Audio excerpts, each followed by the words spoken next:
네, 안녕하세요. 반갑습니다. 신앙에서 잠자는 자를 깨우고 잘못된 교회에서 깨우고 마지막 시대를 깨우는 깨어있는 교회 권수현입니다. 네, 오늘 방송은요. 한 번 구원은 영원한가 두 번째 방송입니다. 이 방송은 1년 전에 찍었던 것인데 좀 오류가 있어서 다시 촬영해서 다시 올리는 겁니다. 여러분 오늘 말씀을 통해서 한 번 구원은 영원한 것인지 아니면 그렇지 않은 것인지 여러분 꼭 아시는 계기가 되길 바랍니다. 오늘 주제로는요. 이러므로 그들의 열매로 그들을 알리라 라는 말씀입니다. 그래서 오늘 말씀 안에는 행위 구원이 무엇인지 그리고 예수님의 품성이 무엇인지 알아갈 것입니다. 그래서 여러분 오늘 통해서 정말 주님의 중요한 진리를 알기 원하는 그런 마음으로 시작을 하겠습니다. 그럼 먼저요. 1번 영상, 그 다음에 오늘 2번 영상이죠. 그리고 세 번째, 네 번째 주제가 한 번 보는 영원하는 주제가 계속 이어지고 있습니다. 그래서 여러분 혹시 1번 방송을 보지 않으신 분 계시면 1번 방송을 꼭 보시고요.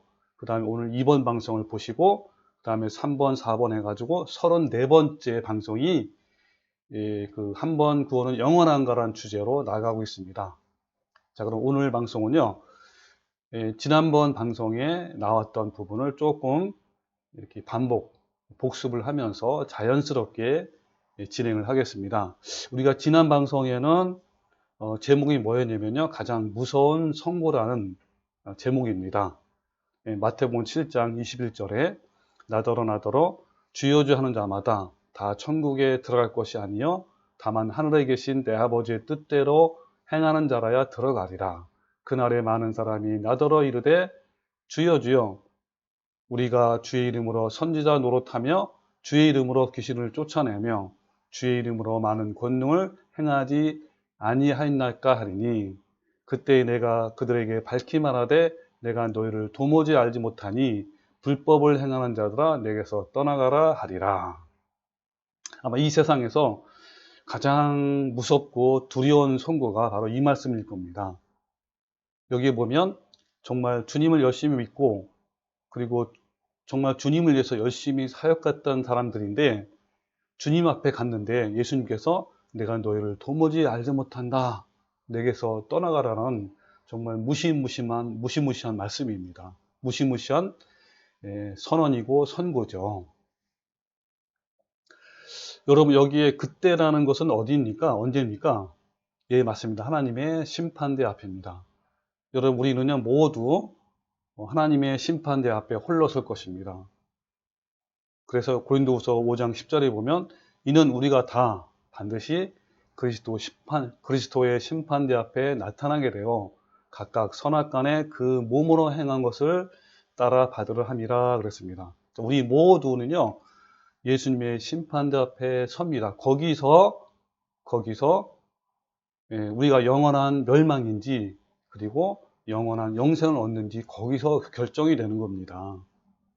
또 전도서 12장 14절에 하나님은 모든 행위와 모든 은밀한 일을 선악간에 심판한다고 분명히 말씀하겠습니다. 그럼 여러분요, 우리가 이제 죽으면 또는 우리가 휴거를 당하면 주님 앞에 홀로 심판대 앞에 섰을 때 그때 예수님은 우리에게 무엇을 물어보실까요? 주님은 내가 무슨 일을 했느냐, 무슨 사역을 했느냐, 무슨 일을 열심히 했느냐라고 물어보지 않으실 것입니다. 왜냐하면요, 여러분, 이 말씀의 주인공들을 한번 보십시오. 이들은요, 선지자였습니다. 이 선지자는 오늘날 말하면 목사나 전도사나 선교사, 신학자들 말해요. 그리고 이분들은 귀신을 쫓아내고 권능을 행하는 그런 능력이 있는 사역자들이었습니다.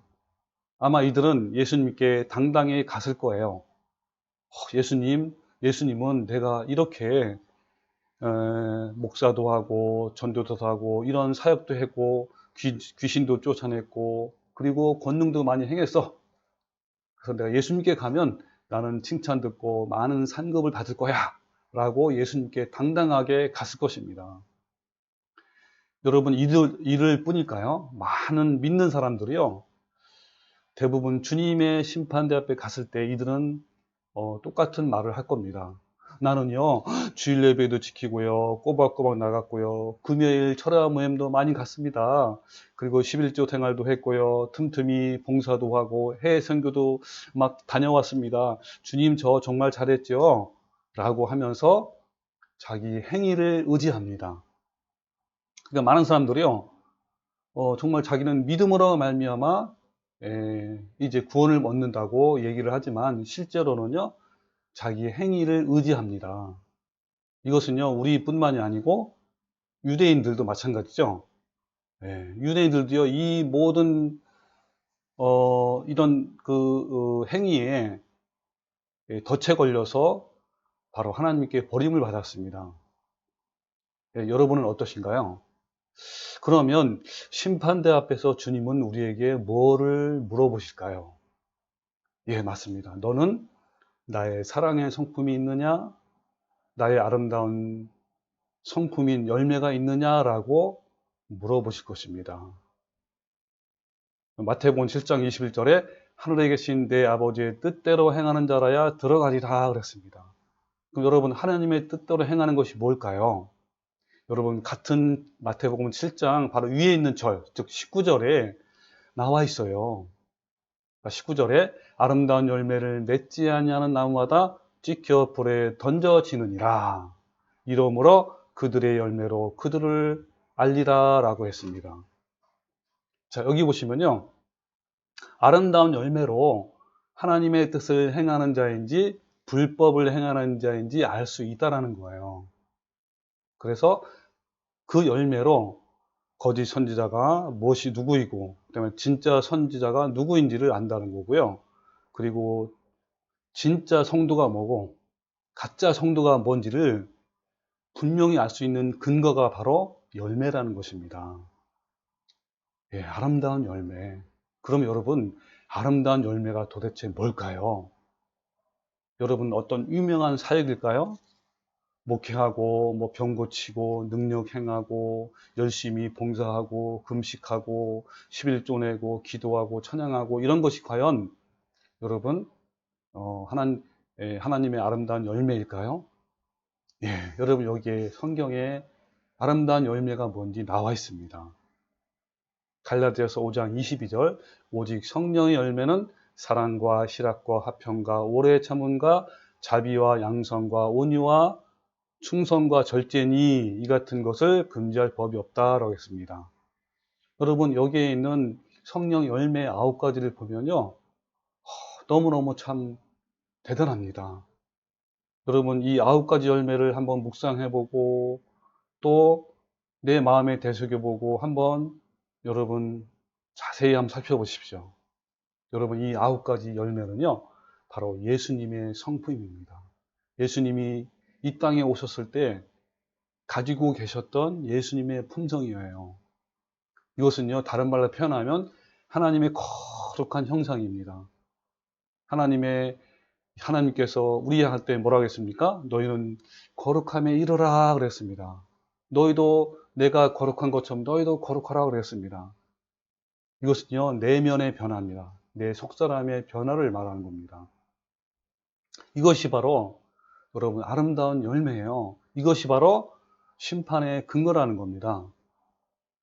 여러분, 아름다운 열매가 있는가 하면 육체의 열매가 있습니다. 육체의 열매는 죄의 열매예요.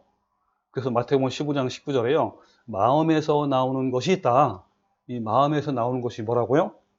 악한 생각과 살인과 간음과 음란과 도적질과 거짓 증언과 비방이니 이런 것들이 사람들을 더럽게 한다라고 합니다. 여러분, 이 마음에요, 더럽고 부패한 타락한 마음이 본성이 있어요. 죄의 본성이 있습니다. 그래서 여러분, 갈라디아서 5장 19절, 이 5장 19절은요, 성령의 열매 9가지 열매 바로 위에 있는 절입니다. 자, 19절에 육체의 일은 분명하니, 다른 말은 육체의 열매는 분명하다.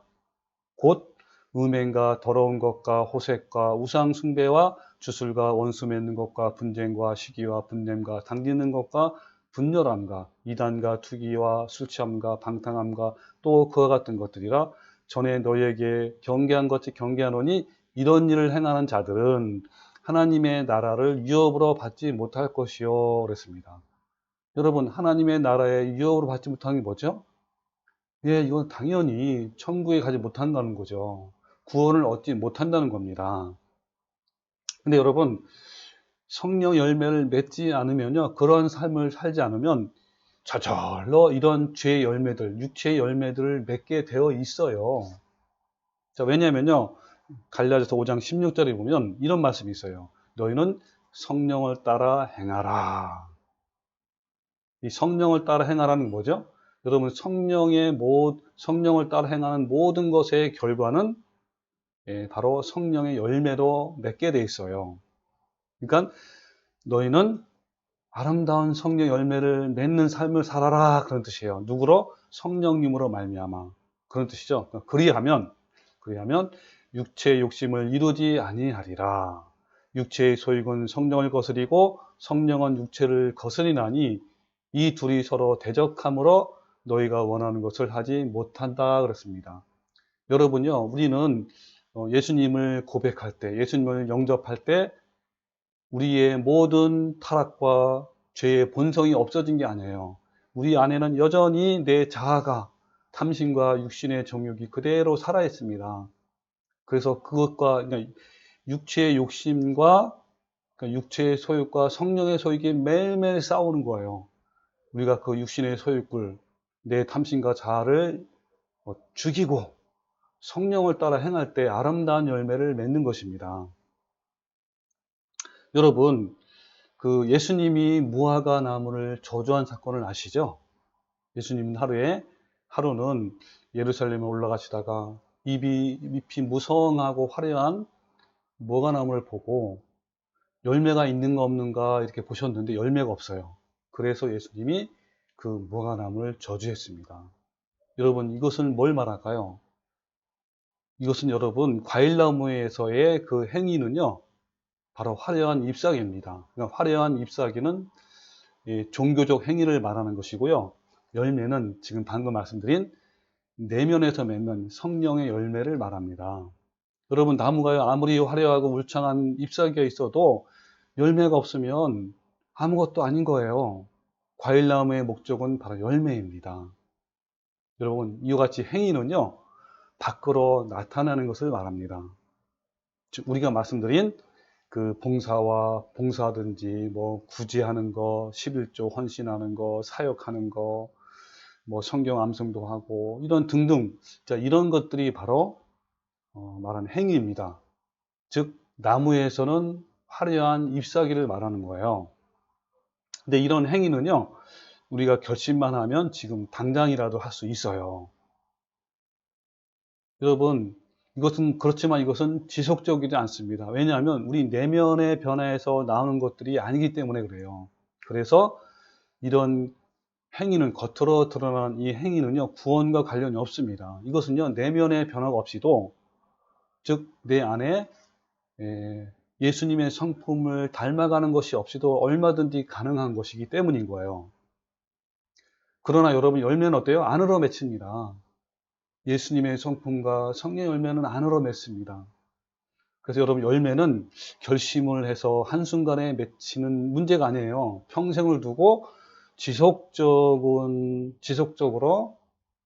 그렇죠? 추구하고, 그리고 또 꾸준하게 매일매일 하나씩 안에서 맺혀가는 것입니다. 그러한 결과로 얻어지는 거예요. 성령 열매인 예수님의 성품은 죽을 때까지 자아를 죽여서 계속 이루어지는 겁니다. 전 삶을 통해서 이루어가는 거예요. 그래서 성경에서는 너희는 두렵고 떨림으로 너의 구원을 이루라 라는 말씀을 하는 거예요. 여러분, 주님은요, 한순간의 감정적인 결단이나 열정에 속지 않으십니다. 하나님이 원하시는 것은 순간의 감정적 결단과 행동이 아니라 전 삶을 통해서 변함없이 꾸준하게 성령의 이 9가지 열매를 꾸준하게 계속 맺어가는 그래서 예수님의 성품을 날마다 닮아가는 것을 원하시는 거예요. 그러면 여러분, 어떻게 하면 성령의 열매를 맺을 수 있을까요? 예, 바로 갈라디아서 5장 21절에 말씀이 나와요. 이 갈라디아서 5장 22절 말씀은 9가지 열매를 맺은 다음에, 자, 이 9가지 열매를 맺으려면 어떻게 하는가를 분명하게 말씀하고 있습니다. 자, 읽어볼게요. 자, 22절. 오직 성령의 열매는 하면서 사랑과 희락과 하면서 9가지 열매를 말씀하시고 이 같은 것을 금지할 법이 없느니라 라고 하시면서 이어지는 말씀이 있어요. 그 이어지는 말씀 안에 접속사를 넣어 볼게요. 자, 이런 9가지 성령 열매를 맺으려면 그래서 그리스도 예수의 사람들은 육체와 함께 그 정욕과 탐심을 십자가에 못 박았느니라. 자, 못 박았느니라를 여러분 잘 보세요. 우리 성경에는 과거형이지만 여러분 영어 성경이나 헬라어 성경은요 현재 완료형이에요. 여기 보면 have crucified, 즉 뭡니까? 예, 십자가에 계속 못 박아온 것이죠. 현재 완료형은 뭡니까? 과거 언젠가부터 계속 지금 현재까지 계속적으로 십자가에 못 박아왔다는 걸 말합니다. 그러니까 한 번 십자가 못 박는 것이 아니라 계속 내 육신의 정욕과 탐심을 계속 십자가 못 박아서 죽일 때, 그럴 때 성령의 9가지 열매가 풍성히 맺는다는 걸 말합니다. 이것은 지속적인 결과죠. 예. 그래서 마태복음 16장 24절에 보면 이 예수께서 제자들에게 이르시되 누구든지 나를 따라오려거든 자기를 부인하고 자기 십자가를 지고 나를 따를 것이니라. 이렇게 따르는 사람이 내 제자다. 그리고 그 사람들이 바로 영생을 얻는다라는 뜻이에요. 여러분, 십자가를 지는 게 뭘까요? 여러분, 십자가를 지는 건요, 내 고난과 고통을 짊어지는 게 아니에요. 여러분, 십자가를 지고 가면 우리가 반드시 뭘 해야 되죠? 예수님도 자기 십자가를 지고 골고다 언덕으로 올라갔잖아요. 왜 올라갔습니까? 예, 맞아요. 십자가에 뭐 박히기 위해서 올라가신 거예요. 우리도 마찬가지입니다. 왜 십자가 지고 올라가냐면 십자가를 지고 내 자아가, 즉 여기 있는 것처럼 내 안에 있는 정욕과 탐심, 부패한 이 타락한 죄성을 십자가에 못 박아서 죽이기 위해서 여러분 십자가를 지고 가는 거예요. 그래서 여러분 로마서에 보면 내가 예수님과 함께 십자가에 못 박혀 왔다고 그랬습니다. 그럴 때 똑같이 예수님처럼 부활에 이른다고 말씀하고 있는 겁니다. 여러분, 이 같은 것을 금지할 법이 없다라는 것이 무슨 뜻일까요? 이걸 해석하면요, 이 같은 것은 9가지 성령의 열매를 말합니다. 즉 예수님의 성품이잖아요. 그럼 예수님의 성품을 닮은 사람들은요, 그런 삶은 사람들은 금지할, 즉 반대할 율법이 없어요. 여러분, 즉 뭡니까? 예수님의 성품을 가진 자들은 율법을 또 얻지 못합니다. 즉 율법을 뛰어넘는 것이 바로 예수님의 성품이며 성령의 열매인 거예요. 여러분, 그 열매는 율법도 어찌할 수가 없습니다. 이미 그 수준을 뛰어넘었기 때문인 거예요. 아니, 주님을 닮은 사람이 되었으니 어찌 율법이 어찌하겠습니까? 네, 여러분, 금지할 법이 없습니다. 그런데 어떤 사람들은요, 예수님의 성품을 닮아가는 삶을 사는 것을 행위 구원이라고 하는 사람들이 있어요. 이것은요, 전혀 성경을 모른다는 증거입니다. 무식하다는 증거예요. 여러분요, 행위 구원이 도대체 뭘까요? 이것은요, 종교적 행위를 말하는 거예요.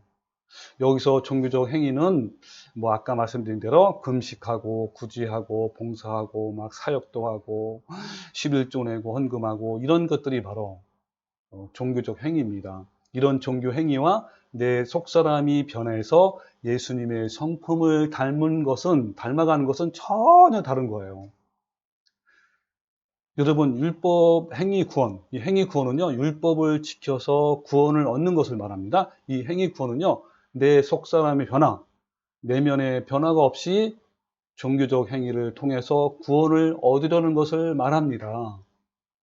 여러분 성경에서 대표적인 부류가 바로 바리새인들과 율법사들을 말해요. 이들은요, 일주일에 2번 금식하고 기도도 많이 하고 성경을 통째로 암기도 하고 성경의 연구를 하는 그런 직업이에요. 성경의 연구를 해서 그 성경 연구한 것을 백성들에게 가르치는 자입니다. 여러분 이때 당시에요, 가장 존경받고 명망이 있는 바로 지도자들이 바로 바리새인들과 율법사들이에요. 그런데요, 여러분 예수님이 이분들에게 뭐라고 말씀했습니까?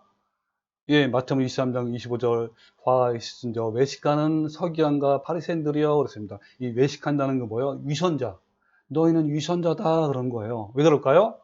여기 나온 것처럼 잔과 대접의 겉은 깨끗하되 다른 말로 표현하면 잎사귀는 화려하되 즉 종교적 행위는 너무너무 화려하되 이런 뜻이에요. 그러나 그 안에는 탐심과 방탕으로 가득하는도다. 즉 그 안에 그 내면의 속사람 안에는 성령의 아름다운 열매가 없어요.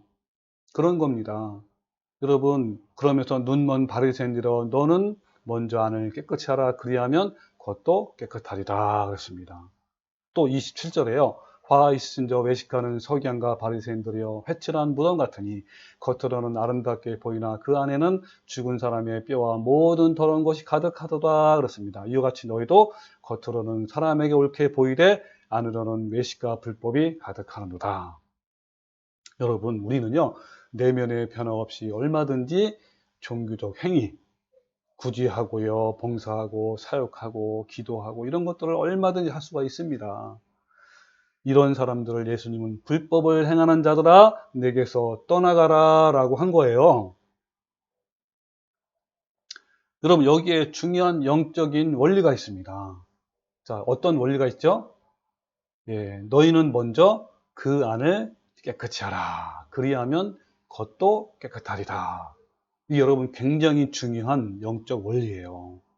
여러분 안을 깨끗이 한다는 것은 나의 탐심과 정욕을 날마다 십자가에 못 박아서 예수님의 품성이 심겨진 것을 말합니다. 그러면요 겉도 깨끗할 것이다 라고 한 거야. 즉 먼저 내 안에 아가페 사랑이 그리고 성령의 9가지 아름다운 열매가 심겨지면 이런 사역이나 그죠? 전도나 선교나 봉사나 기도, 헌금 이런 것들은 진정으로 저절로 여러분 나오는 거예요. 밖으로. 이건 저절로 나올 수밖에 없어요. 예, 여러분 행위 구원이 무엇인지 예수님의 품성이 무엇인지 여러분 구분이 갑니까? 예, 갈 거예요. 여러분 바로 이 예수님의 성품을 닮아가는 일, 내 자아를 그죠? 내 탐심과 정욕을 매일매일 날마다 십자가에 못 박혀서 아름다운 열매를 맺어가는 이 길이 바로 좁은 문으로 들어가는 길이에요. 여러분 마태복음 7장 13절 좁은 문으로 들어가라. 멸망으로 인도하는 문은 크고 그 길은 넓어 그리로 들어가는 자가 많고 생명으로 인도하는 문은 좁고 길이 협착하여 찾는 이가 적다라고 했습니다. 여러분 이 길이 얼마나 적는지요. 여러분 주위를 보십시오. 여러분 교회 나가는 믿는 사람들을 한번 보십시오. 얼마나 많은 사람들이 과연 이 좁은 문으로 들어가는지요. 여러분 저도요. 제가 40 몇 년 동안 중학교 2학년부터 제가 교회를 나갔으니까요. 교회를 나가는 사람 수많은 사람을 알고 있습니다. 그러나 이 좁은 문으로 가는 사람들 정말 너무너무 적어요. 얼마나 적은지요. 여러분 이 협착하다라는 것은요. 헬라어로 들리보예요. 이것은요. 압박받는 길인 거예요. 압박받고 억압을 받고요. 괴롭힘을 당하고 힘쓰고 투쟁하는 길이 바로 좁은 길입니다. 여러분 이 좁은 길을 가고 있습니까? 여러분 성령의 9가지 열매가 9가지잖아요. 그래서 이 9가지 열매를 오늘은 간단하게 3가지를 알아볼 거고요. 다음 시간에 다음번 영상에 6가지를 자세히 알 거고요. 또 여러분 앞으로 뒤에 보면요. 이 사랑의 9가지 열매에 대해서 아주 자세하게 그러니까 하나의 유튜브 방송마다 하나씩 이렇게 다룬 그런 유튜브 방송이 있습니다. 여러분 그걸 꼭 시청하고요. 오늘은 세 가지를 간단하게, 즉 사랑과 희락과 화평이 어떤 것인지 간단하게 같이 알아보겠습니다. 여러분, 사랑은요, 아가페입니다. 헬러어로. 사실 이 사랑의 열매가요, 뒤에 있는 8가지를 다 포함을 합니다. 여러분, 사랑에는요, 부패한 인간의 본성에서 나오는 사랑이 있고요, 예수님의 십자가의 죽음에서 나오는 사랑이 있어요. 여러분, 인간적인 사랑은, 즉 우리 부패한 인간의 본성에서 나오는 이 사랑은요, 순간적이고 이기적이고 감정적이고 그리고 정의를 거스릅니다. 그리고 목적을 이루지 못할 때는 돌변하기도 합니다. 왜냐하면 우리 마음이 본성이 악하고요, 타락했기 때문에 그런 거예요. 예수님께서 십자가에서 이루어지신 그 사랑은요, 바로 십자가의 죽음에서 나오는 사랑이에요. 이게 아가페 사랑입니다. 그리고 또한 내 자아가 날마다 예수님과 함께 십자가에 못 박혀 죽을 때 내 안에 부어진 주님의 사랑이 바로 아가페 사랑입니다. 하나님은 우리 내면에 아가페 사랑의 성품이 심겨진 성도와 함께 영원히 살기를 원하시는 거예요. 하나님은요, 바로 이런 아가페 사랑의 성품이 있는 사람을 원하는 거예요. 예수님께서 심어놓으시려는 이 성품은 내가 죽어서 새롭게 새겨진 신의 성품입니다. 죽어서 나오는 그 사랑은 순간적이지 않고 영원합니다. 날마다 십자가를 지고 따르며 정욕과 탐심을 십자가에 못 박음으로써 내 속에 성령께서 만들어내신 작품이 바로 아가페 사랑입니다. 여러분, 이 사랑은요, 모방적이지 않고요, 이기적이지 않고 감정적이지 않습니다. 여러분, 이 사랑은요, 15가지로 나눠집니다. 여러분, 이 15가지를요, 여러분, 하나하나 다 또 제가 유튜브 말씀에 또 올려놨습니다. 여러분, 이 15가지의 사랑의 열매를 여러분, 내가 더 죽으면 죽을수록 더 깊게 열매가는 것이, 열어가는 것이 바로 15가지 열매입니다. 자, 15가지는 뭡니까? 고린도서 13장 4절에 보면 사랑은 오래 참고 온유하며 시기하지 아니하며 자랑하지 아니하며 교만하지 아니하며 무례 행하지 아니하며 자기의 이익을 구하지 아니하며 성내지 아니하며 악한 것을 생각하지 아니하며 불의를 기뻐하지 아니하며 진리와 함께 기뻐하고 모든 것을 참으며 모든 것을 믿으며 모든 것을 바라며 견디는 겁니다. 여러분, 이 15가지 하나하나를요, 한 시간에 하나씩 다 이렇게 정말 은혜로운 말씀으로 유튜브에 올려놨습니다. 꼭 보시기 바랍니다. 두 번째 열매는요, 또 희락의 열매가 있어요. 희락은 다른 말로 표현하면 기쁨, 헬러어로는 카라입니다. 카라. 카라는요, 하나님의 은혜와 은총이 나에게 임할 때 느끼는 기쁨이에요. 하나님이 주시는 전적인 그런 기쁨이죠. 예수님의 십자가 사랑으로 하나님과 사람 사이에 회복된 존재론적 기쁨입니다. 여러분, 이 존재론적 기쁨은요, 어떤 겁니까? 그럼에도 불구하고 기뻐하는 거예요. 그러니까 이 외부 환경은 전혀 기뻐할 수 없는 상황입니다. 너무너무 어렵고 정말 고통스러운 그런 환경임에도 불구하고 하나님 때문에 기뻐하는 걸 말합니다. 여러분, 사도 바울과 실라를 보십시오. 이 사도 바울과 실라는 그 차디찬 감옥에, 그리고 발에는 착고가 차여졌습니다. 그때 실라와 바울은 한밤중에, 그죠? 하나님을 기쁨으로 찬송했습니다. 지하 감옥에 투옥되어 착고에 채워 있으면서도 밤중에 정말 기뻐서 찬양한 거예요. 바로 이것이 희락의 열매인 겁니다.